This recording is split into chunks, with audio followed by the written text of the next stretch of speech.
এটা অসম্ভবকে সম্ভব করেছে আমাদের পরিচালক, তার জন্য অসংখ্য ধন্যবাদ। আপনাদের সবাইকে ধন্যবাদ, কষ্ট করে এই যে আপনারা এসেছেন, আপনাদের সামনে কথা বলতে পারছি, এর জন্য আমি ধন্য। আমি ধন্যবাদ জানাবো আসিফকে, আসিফ আকবর। তার কারণ হচ্ছে তার গান আমি খুব পছন্দ করি অনেক আগে থেকেই, তার একজন ভক্ত আমি। তো এলাম যখন আমাকে বলল যে তার গান হবে এই ছবিতে, আমি তো ভাবলাম বাহ, দারুণ তো। কারণ তার মানে এইটা বোঝাতে চাচ্ছি যে আমার পছন্দ এবং আমাদের পরিচালক যে তার পছন্দগুলো মিলে গেছে বলে আমাদের কোনো ঝামেলা নেই, কিন্তু আমরা ঝামেলা নিয়ে কাজ করছি। আর কি বলবো, কথা মনে করতে হচ্ছে। তো এইটাই যেটা বললো যে আমাদের একটা, হ্যাঁ, এটা সিনেমাটা আসলে তো এটা সম্পূর্ণই তো একটা, যেটা বললো পরিচালক যে আমাদের সমাজ এবং হচ্ছে আশেপাশে যা আছে, এটা কোনো গল্প নয়, এটা হচ্ছে একটা বাস্তবতা যেটা আমাদের এখানে ঘটে, যা হয়। এবং এটা কোনো মানে কি বলবো, এটা কোনো কোথাও থেকে নেওয়া না, এটা আমাদের জীবন থেকে নেওয়া। তাই আমি আশা করবো যে সবারই খুব ভালো লাগবে। এবং আমি নিজেও যখন কাজ দেখেছি, কাজ দেখে আমিও মুগ্ধ হয়ে গিয়েছি যে এত সুন্দর কাজ কিভাবে করতে পারে। খুবই সুন্দর, সবাই খুব খুব সুন্দর কাজ করেছে। এবং আমাদের যারা কাজ করেছেন তারা প্রত্যেকজন খুবই গুণী শিল্পী। এবং আমি কারো কাজ দেখে আমি পর্যন্ত 2টা ইন্টারভিউতে বলে দিয়েছি, বিশেষ করে আমি যখন তানজিকা আমিনের প্রথম কাজটা দেখলাম, সেই স্টেজে আসলো, এসে কি বেশি সময় নিল না, একটা থেকে এমন ভাবে মানে রোলটা প্লে করলো, আমি দেখে মুগ্ধ হয়ে গেলাম। তো এখানে সবাই যারা কাজ করেছে খুবই ভালো কাজ করেছে এবং সবাই খুব গুণী শিল্পী। আমি আসলে তাদেরকে একজন করে নাম বলে পারবো না, সবাই খুব ভালো কাজ করেছে। আবার সবার কাজ দেখার সম্ভব হয়নি আমার, আমি খুবই অল্প সময়ের জন্য ছিলাম। আর এইটাই আমাদের আসলে খুবই অল্প সময়ের মধ্যে অনেক বড় কিছু হয়ে গেছে।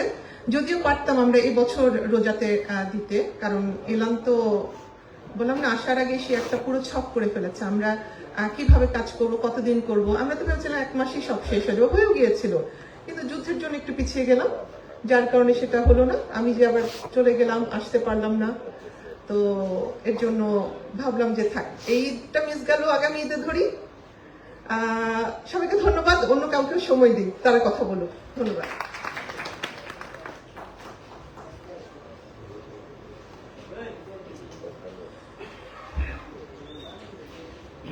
আচ্ছা, নিশ্চয়ই আপনাদের অনেক কথা থাকবে, আমরা প্রযোজকের কাছ থেকে সেই কথাগুলো শুনবো। আমি অবশ্য আপনার কাছ থেকে শুনতে চাচ্ছিলাম, আপনি তো এই অঙ্গনেরই মানুষ, সেই ভালোবাসা থেকেই এখানে লগ্নি করেছেন, গল্প বানিয়েছেন, যেটা পরিচালনা করেছেন আমি নিলাম।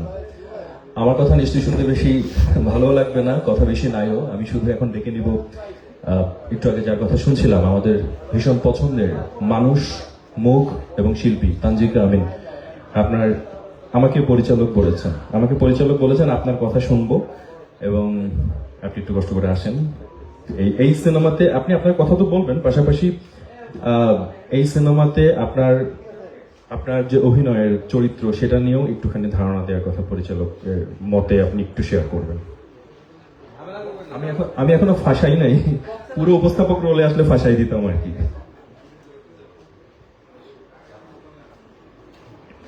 হ্যালো, গুড ইভিনিং, আসসালামু আলাইকুম। এই আজকে ঝামেলা টপিক নিয়ে আমরা সারাদিন, আমি বেশ কয়েকটা ইন্টারভিউ ফেস করেছি আজকে, যেহেতু রিলিজ ডেট আসন্ন। সো অনেক কথা হয়েছে ঝামেলা নিয়ে। তো প্রথম প্রশ্ন সবাই করে, ওয়াই ঝামেলা নামটা কেন? আরো কত সুন্দর সুন্দর নাম আছে না?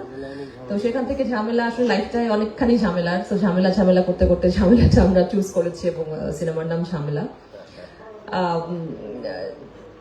আমার কাছে যখন প্রথম ইরান ভাই স্ক্রিপ্ট নিয়ে আসলেন, তার সাথে প্রথম কাজ আমার, তারও তো প্রথম সিনেমা নির্দেশনা।